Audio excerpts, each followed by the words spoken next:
Well, first of all, for our foreign guests, are you impressed by this exclusive? I mean, this is very impressive in Norway. Do you have something similar? Yeah, and it was done by the government. So, of course, it's impressive, but I'm quite surprised that it must have been done by newspapers. And in South Africa? We do have similar products. Interestingly enough, in our case, probably the most prominent one has been created by a non-profit health journalism website, together with the data, together with some data experts, who created a really fantastic dashboard with a whole lot of different kinds of ways of accessing information. Our government didn't do so well. And did people trust, I mean, the one you have in Slovakia? In Norway, everybody trusts this. Okay, I remember we had something similar in the Czech Republic. I'm not sure about Slovakia, but, and of course it was not as good looking, but the numbers were there. But did people trust the numbers? Yeah, yes. So, in fact, it's interesting, how did you collect the data? In the start, it was like manually, as I said, and after a while, some months, the government got up to speed and it could provide us the information one time on a day. Mm-hmm. Can you elaborate? Like, how hard was it? I mean, when you say manually, what did you actually do? It was a lot of manually checking websites, checking local newspapers, and they had a Slack channel talking all the time. Now I saw a case in Tromsø. Tromsø Folkeblad wrote it 3 people that in the start, and afterwards you got that system. The nice thing for us was that then we were in the position. Then it was easier, because the main thing for us here was to be in position early. And did you also meet resistance? I mean, did they try to not give you the information? I think some resistance, and not just because they didn't want. I think also because they didn't have the overview themselves, and maybe they were a bit embarrassed about that themselves. So it was easier to say like no, I think. And what is your feeling? I mean, during the pandemic, has the governments used this as an excuse to, I mean, block journalists or keep them away from asking the questions? Yeah, it happened in many cases, and I've heard by the journalists in Slovakia that it is still happening, even though the situation is much better than during the first and the second wave. So the number of journalists who were admitted to press conferences was limited. Also, the number of media outlets that were allowed to send their reporters was limited. So what the Czech journalists did was, and this was one of the rare moments when they actually were or showed some sort of solidarity, they asked questions instead of their colleagues or on their behalf. But like, it was a very difficult situation for the journalists, because like covering a press conference without being able to attend it is difficult. And it's still hard?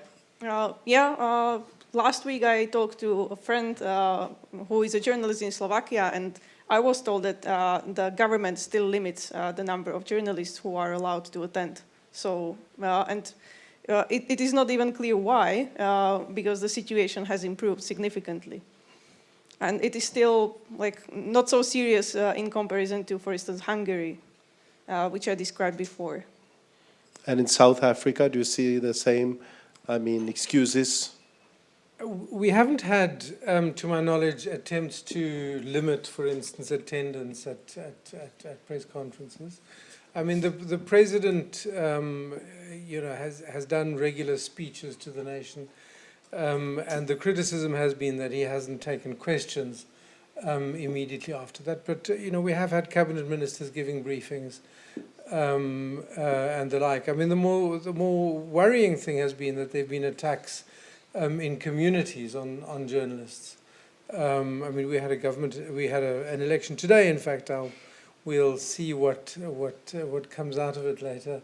Local government election, and our National Editors Forum a day or two ago issued a statement appealing to communities to protect journalists, because there had been a couple of attacks of that sort. What kind of communities and what are the, I mean, why? Well, I mean, there seem to have been a spate of criminal attacks. So, I mean, people have been robbed. Reporters have been robbed live on camera, for instance, and such like. There was one instance today where a journalist was arrested. I don't remember exactly what the details were, but he was quickly released to correspondent for one of the TV networks. And I think it was probably more of an embarrassment rather than anything else. And have you seen an increase in these attacks during the pandemic? I mean, South Africa has probably a very bad history of we violence. have a bad history of violence, yes. And I'm not sure that there's been an increase over the course of the pandemic, but certainly it's been enough over the last little while to cause the National Editors Forum to make public appeals of that sort, which is kind of unusual and noteworthy, I think. And Marina, also in Slovakia, you had a very brutal murder of a journalist. Could you please tell us about that? Oh yeah, it was an investigative journalist, Ján Kuciak, who was murdered with his fiancée, Martina Kušnírova, in their home near Bratislava, and it was connected with the topics he was covering, and it was the first murder of a journalist ever in Slovakia.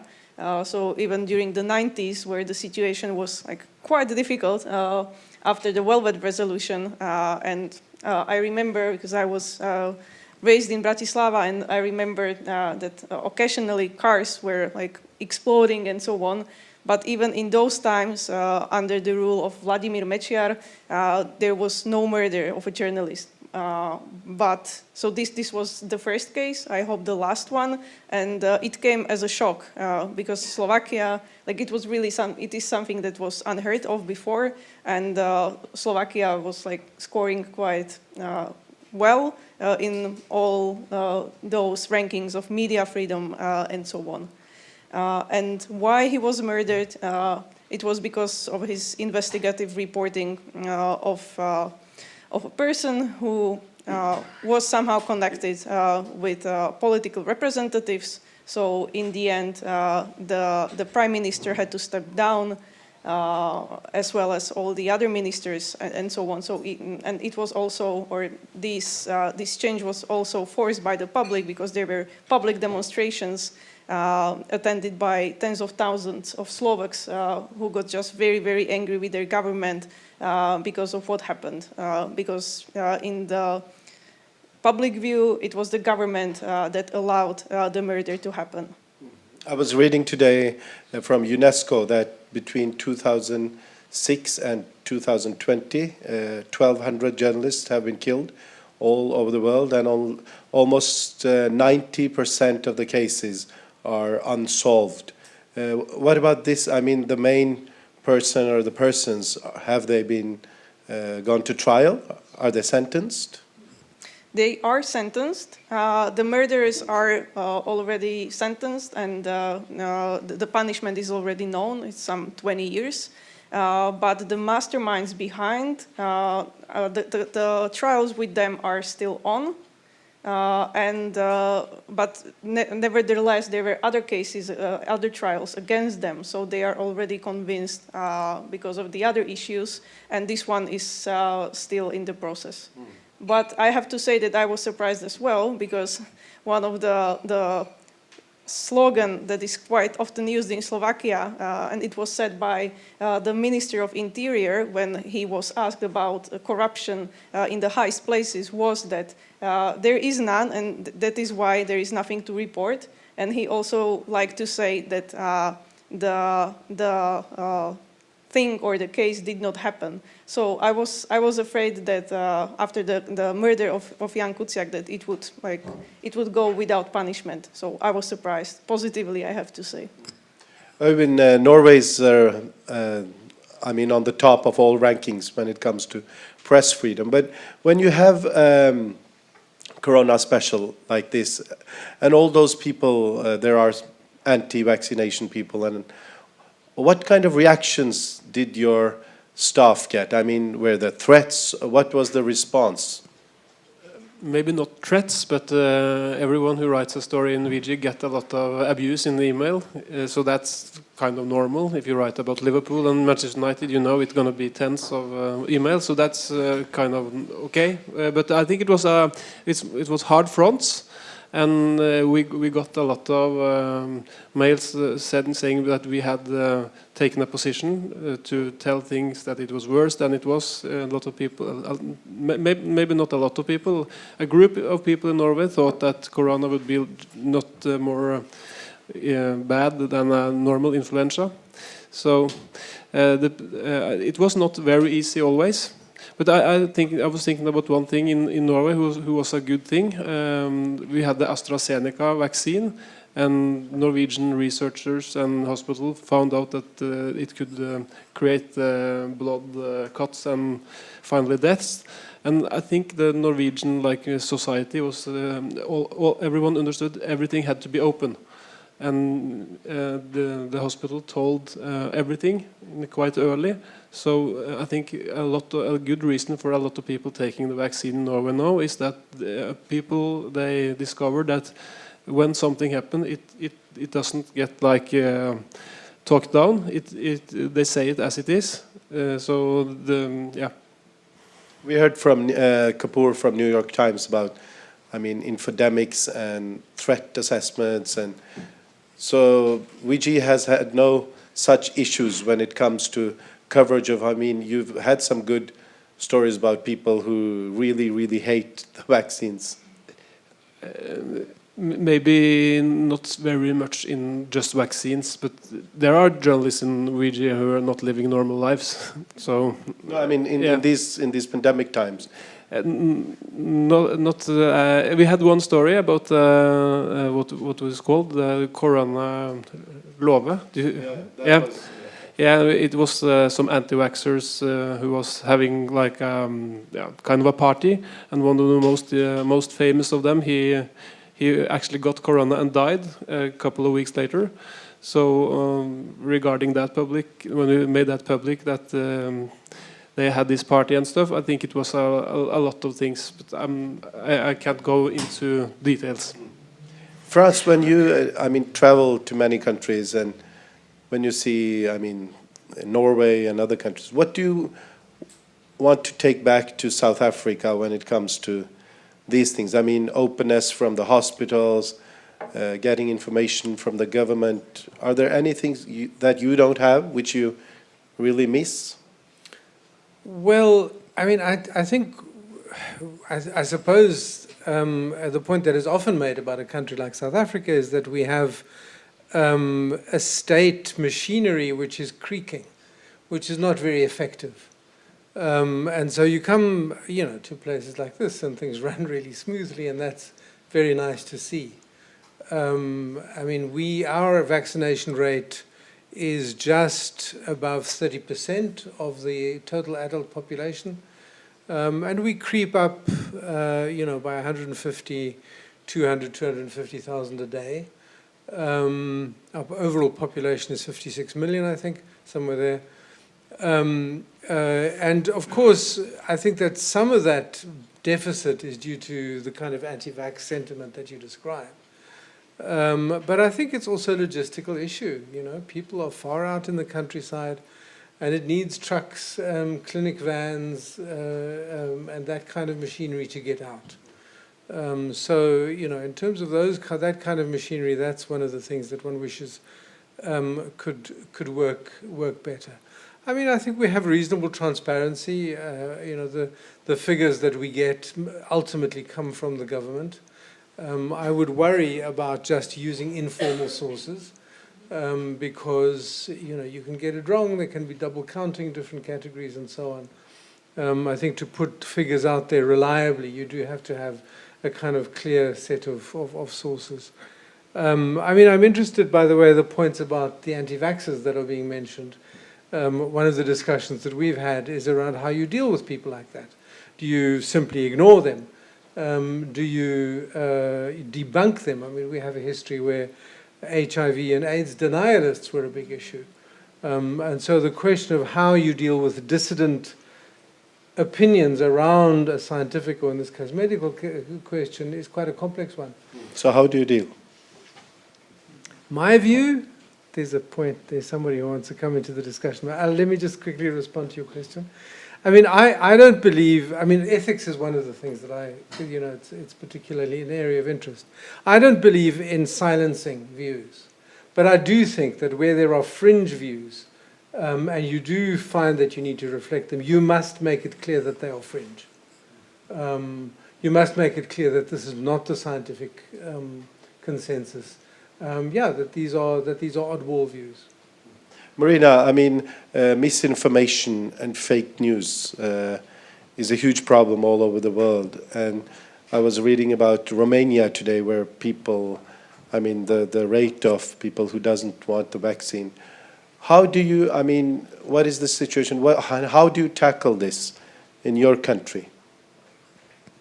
Are you under attack? I mean, I would say that in Slovakia and Romania, the situation is much worse than in the Czech Republic.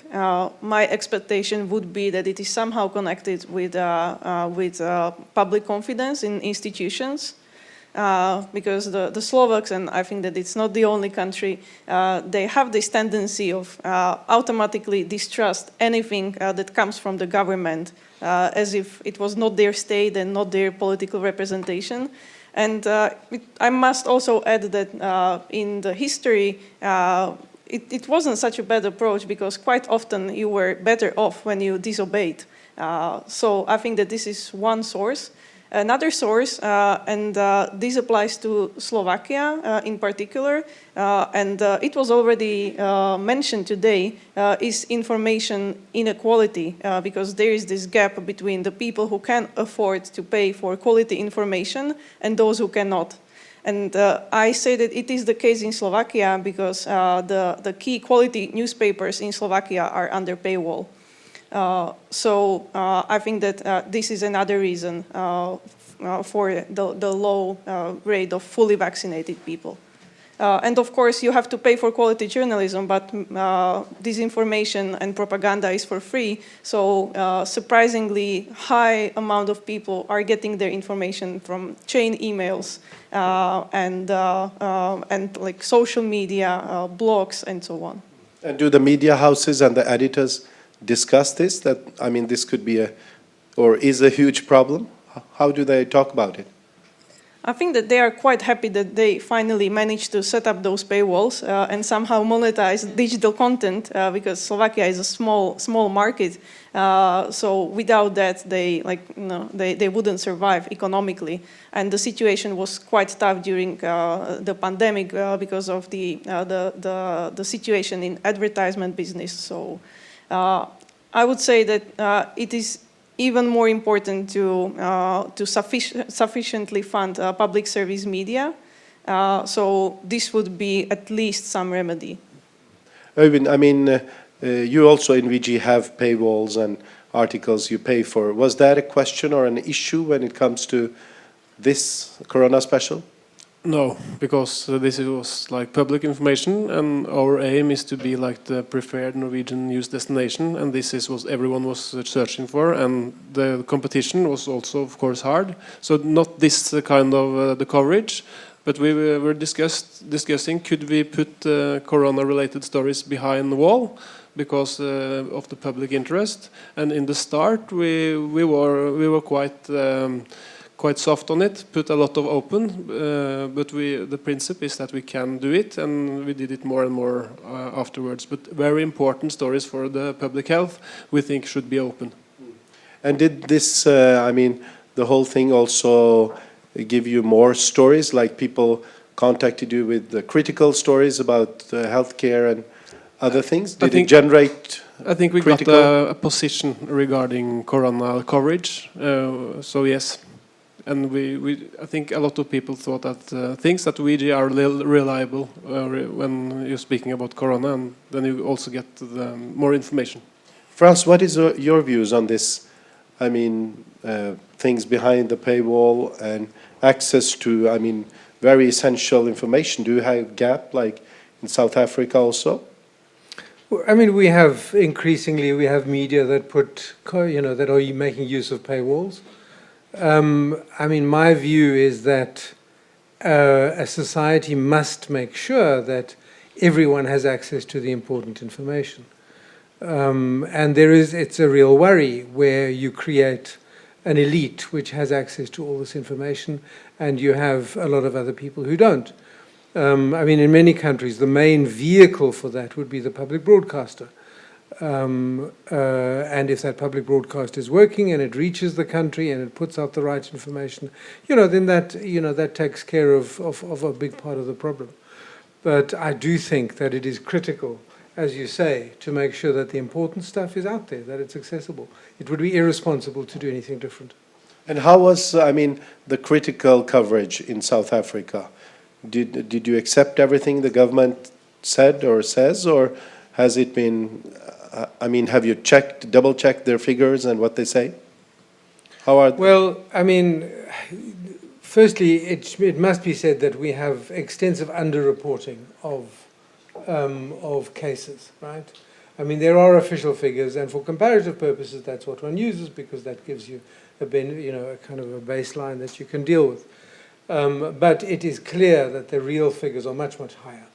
And that's not, that's simply a systemic issue, again, is that people don't come forward. I myself know people who clearly have had COVID, but didn't go for a test because they said, well, what's the point? I know I'm sick, I'm just going to stay at home and rest until I'm better.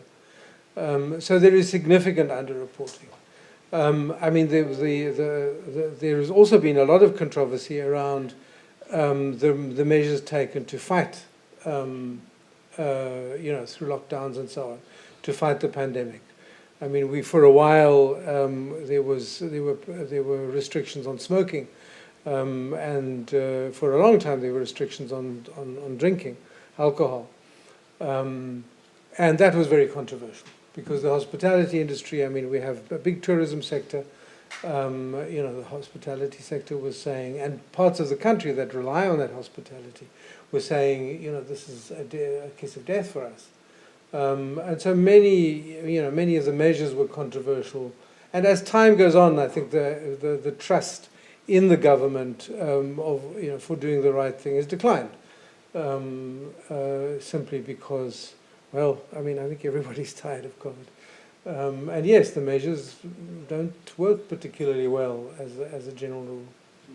What do you think, Marina? Has the trust in the government increased or decreased during this time in your country? In both of my countries, because I was raised in Slovakia, but I live in the Czech Republic. So for me, Czechoslovakia is still alive. I guess then in both countries, public confidence decreased. And actually, in both countries, there is a new government. And I think that COVID is one of the reasons. And the assassination of Ján Kuciak as well. So, as mentioned, the restrictions were quite chaotic. The preventive measures did not work, or they did not make sense. And people knew it, and they tolerated it in the beginning. But after several months, it was difficult for them to obey the rules that did not make much sense, in fact. Thank you. I think we'll have a couple of one or two questions from the audience. Your hand was first, I think, with the curly hair. What was so interesting about the presentations was the many similarities between the countries. Actually, our first cases of COVID in South Africa were from people coming back from Italy. So lots of similarities in the progress of the pandemic, the impact on our media.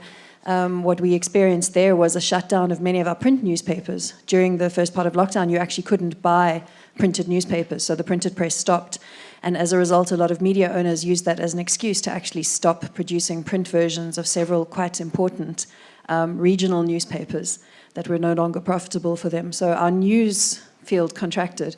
However, I think it's important that we emphasize some of the differences, and maybe people don't understand what working in the Global South means, is that you had your first vaccinations in December, and South Africa, which has a population of nearly 60 million, had its first vaccinations for its broader population starting at the end of May. And we have already, even only vaccinating 30% of our adult population, we've already vaccinated probably twice the population of Norway. But we deal with an extremely large country with major income inefficiencies.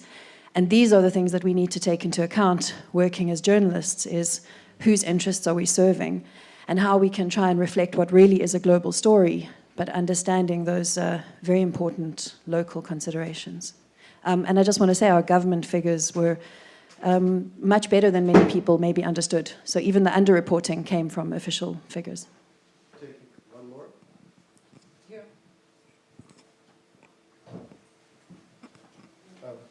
I will stand up. Yes. Can I take it? No, I'm brief because. I need to hold it, please. No, it's straight question, please. I'm AB, Jupiter Consciousness. So I have a question to representative of press of Norway.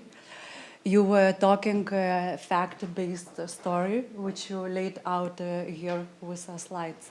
So all the story lays on facts, and I repeat, strictly on facts. Two facts. One fact, it's based on PCR tests, right? Like how we know that people getting sick? We're using PCR tests. So, and other fact is that people get it affected, one human being with another human being. You can infect me, I can infect you. So those two facts. Now, let's look at reality, those facts. And I'm talking about source of those facts. My question in the end will be to you, why you're not covering this data?